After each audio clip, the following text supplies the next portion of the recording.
কোরবানির সময় আমরা কোরবানির পশু কিনতে হাটে যাই। প্রত্যেক পশু কেনার পর হাসিল দিতে হয়। এখন জানার বিষয় হলো, হাসিল কোরবানির পশুর হক নাকি হাটের ট্যাক্স? কেউ যদি হাসিলের টাকা না দিয়ে চলে আসে তাহলে কি তার কোরবানিতে কোনো সমস্যা হবে? এটার উত্তর হচ্ছে, হাসিল এটা হাটের ভাড়া। এটি হাট কর্তৃপক্ষের হক, যা হাটের সুবিধা গ্রহণের বিনিময়ে নেওয়া হয়। তাই এ টাকা পরিশোধ করা জরুরি। হাসিল না দিলে হাট কর্তৃপক্ষের হক নষ্ট করার গুনাহ হবে। তাই কেউ হাসিল না দিয়ে থাকলে হাট কর্তৃপক্ষের নিকট তা পৌঁছে দিতে হবে। অবশ্য হাসিল না দেওয়ার কারণে কোরবানির কোনো সমস্যা হবে না। আরেক ভাই প্রশ্ন করেছেন, মোহতারাম, ঈদের কদিন পূর্বে কোরবানির জন্য একটি গাভী ক্রয় করি, কিন্তু পরে বুঝতে পারি যে এটি গর্ভবতী এবং প্রসবাসন্ন। ফলে অন্য শরীকগণ এটা কোরবানি দিতে অপছন্দ করে। তাই আমরা অন্য একটি পশু ক্রয় করে কোরবানি করি।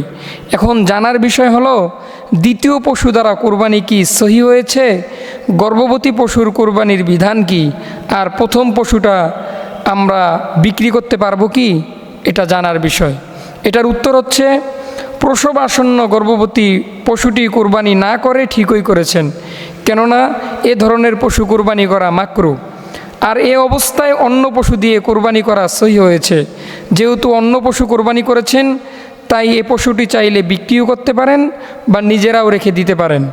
তবে দ্বিতীয় পশুর মূল্য যদি প্রথম পশুর চেয়ে কম হয়ে থাকে, তাহলে যে পরিমাণ টাকা কম হয়েছে সে পরিমাণ টাকা সদকা করে দেওয়াই উত্তম হবে।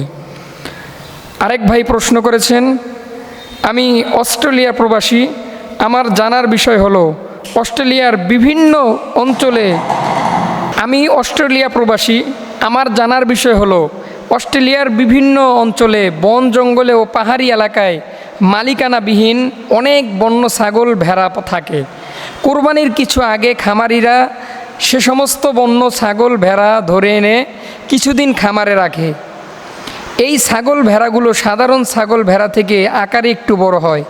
এগুলো খামারিদের যেহেতু কিনতে হয় না, তাই এগুলো তারা সস্তা দামে বিক্রি করে দেয়। জানতে চাই, এই বন্য ছাগল ভেড়া দ্বারা কোরবানি করা কি সহি হবে? উত্তর, না।